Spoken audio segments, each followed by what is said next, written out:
Britain seems to be growing faster than any other large economy, but how long can it continue to defy gravity? I'm joined down the line by Valentin Marinov to discuss. So Valentin, the UK data over the past few months has been hailed by some as a marked turnaround, but as a sugar rush by others, in that increases in consumer spending, for example, won't last.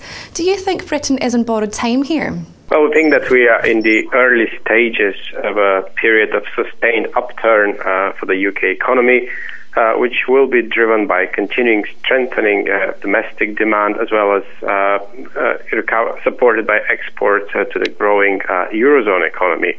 Some risks remain, of course, and these are related to the excessive levels of private debt in the UK economy, together with potential downside risks to the recovery in the Eurozone.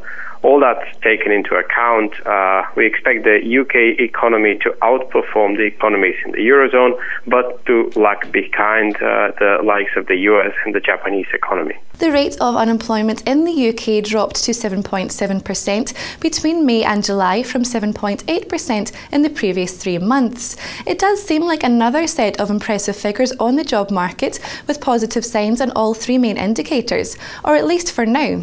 I agree. The latest improvement, the labour market data, is encouraging, and I think the MPC would see that as confirming their view of gradual recovery in the economy. That said, I think that one should also pay attention to the fact that alongside unemployment rate data and the jobless claims data, we also got the average weekly earnings, which came in rather weak, and as such they could suggest that the jobs added or created over that 3-month period, these jobs may have been not so well paid, or indeed they may have been low quality, not permanent jobs.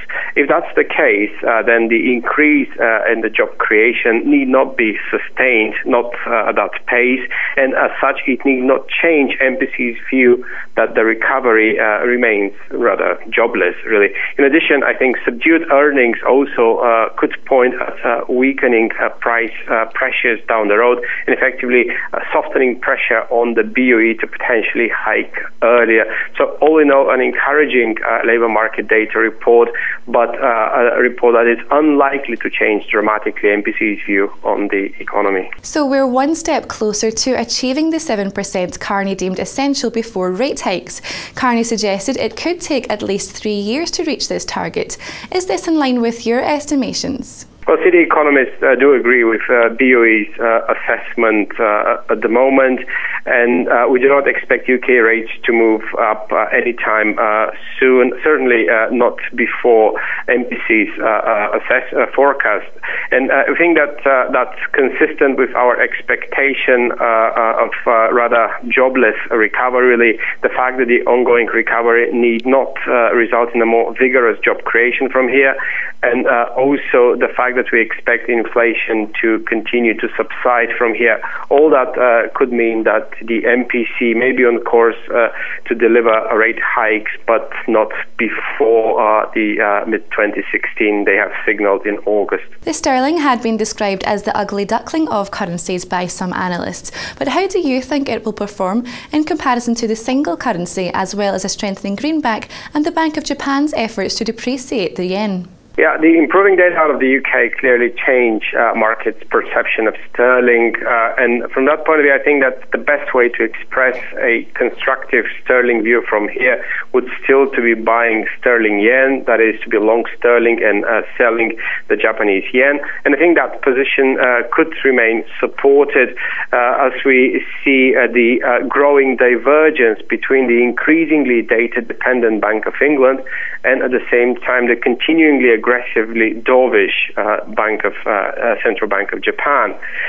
In the case of cable sterling dollar, I think that it may struggle to extend its gains beyond recent highs.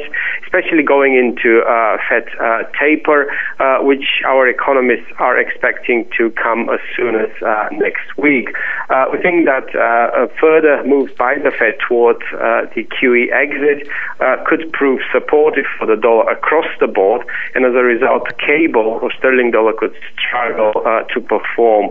In the case of euro sterling, I think that the key downside risks for the cross will relate to potential downside surprises from the Eurozone data in coming weeks, which could potentially increase the chances of another rate cut or further easing by the ECB. This could then highlight the growing divergence between the increasingly data-dependent Bank of England and the somewhat more dovish ECB, and that could add to the headwinds for euro sterling. Valentin, it's been a pleasure speaking to you.